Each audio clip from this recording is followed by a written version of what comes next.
Hello mga ka-DI, welcome to my YouTube channel guys. Matagal nang hindi ako nakapag-upload ng video. So ngayon may gagawin ako tayo guys. DIY na naman tayo. Mayroon ditong hammer drill. Yan. Hindi siya gumagana guys. Yan, nakasaksak na siya. Pagbisilin natin, oh. Yan, oh. Hindi siya gumagana. So check upin natin mga ka-DI kung bakit wala siyang power. Yan, nakasaksak siya, oh. Yan. Pero hindi gumagana. So ang tabayanan nyo guys ay bubuksan natin yan.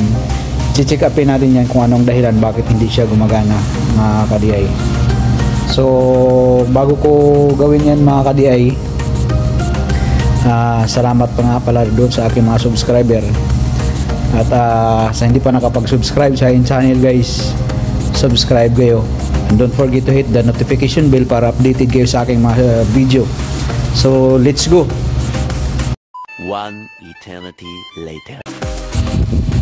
So ito mga ka-DI, binuksan ko na. Kung makikita natin, ito yung capacitor niya. Ito naman guys yung switch niya yan. Ito. At dito makikita natin yung lagayan ng dyan nilalagay yung carbon. Yan. At saka nandito sa yan, pinakailalim. So i-check natin guys, either itong switch, yung contact nito,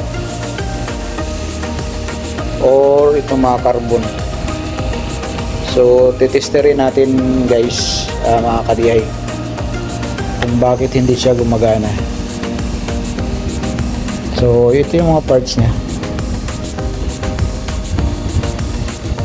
Hammer drill to guys, Stanley. So yan ang gagawin ko ngayon. Ititest ko muna tong switch niya kung bakit hindi gumagana, baka loose contact, or itong carbon na yan dyan, ito saka dito sa taas guys. Yan.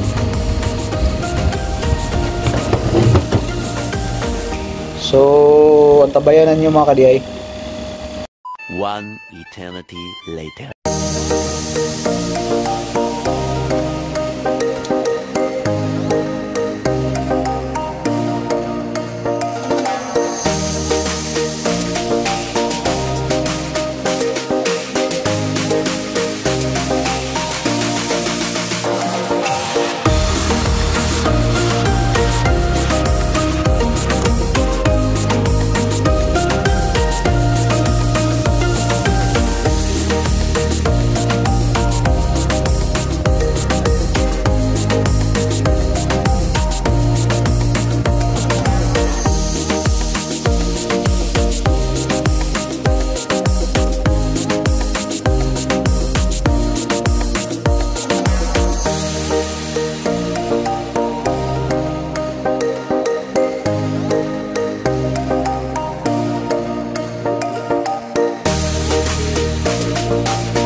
One eternity later.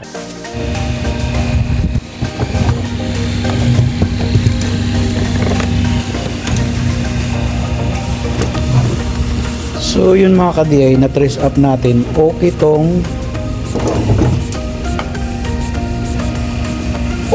switch nya, okay din tong carbon brush nya. Ang may diferensya guys, ito yung papunta dito sa plug nya, yung galing dito. Yung isa may continuity pero yung isa wala. Duda ko dito na side may putol to. So i-terminate natin to guys, putulin ko para malaman natin kung saan banda dito yung putol. Dahil itong asol mayroon, tong brown, brown ata ang mayroon, na asol yung wala. So putol siya, kaya yung pala walang power siya. So yun mga ka-DI. So ganun lang natin muna kung tayo mag troubleshoot. Mas maganda unahin natin tong pinaka supply plug nya.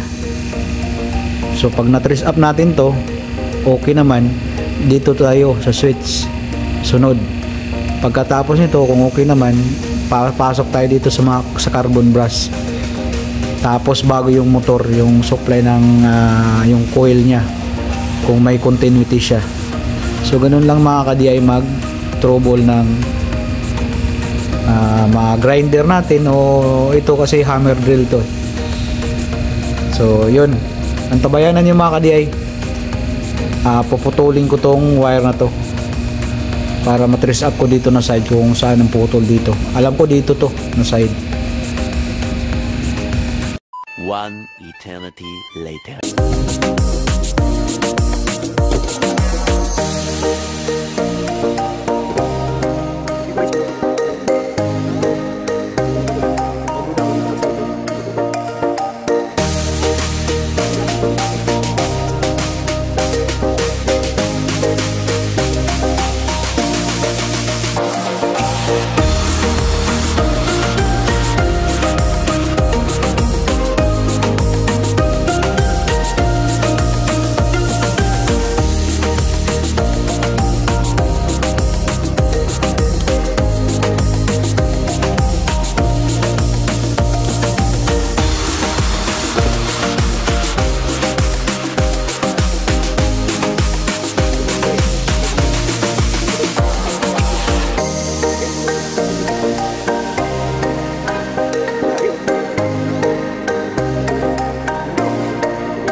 One eternity later.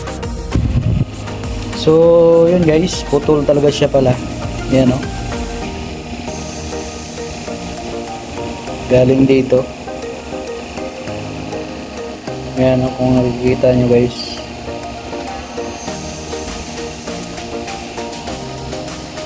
So kaya hindi to gumana, dahil yung ang cost nito yung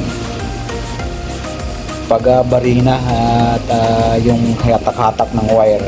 Ito yung cost bakit naputol to. So malapit dito to sa handle. So yun yung ano. So yung ibabalik ko, i-splice ko dito yun guys. Ibabalik natin at paganahin natin. One eternity later.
One eternity later.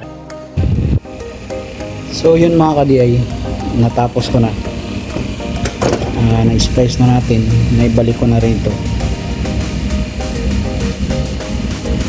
Yung takip nito, ito. So tapos na natin guys, titestingan natin. So plug natin dito.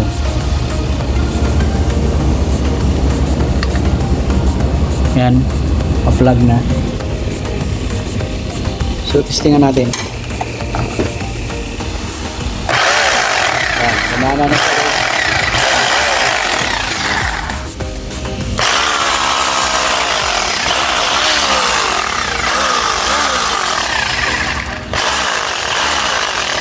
So okay na siya. So ganun lang ka bilis yung ginawa natin. Wala lang isang oras pagawa. So thank you guys sa mga nanonood nitong video na to. Don't forget to follow guys, and don't forget to hit the notification bell para updated kayo sa aking YouTube channel guys. God bless sa ating lahat. Bye bye.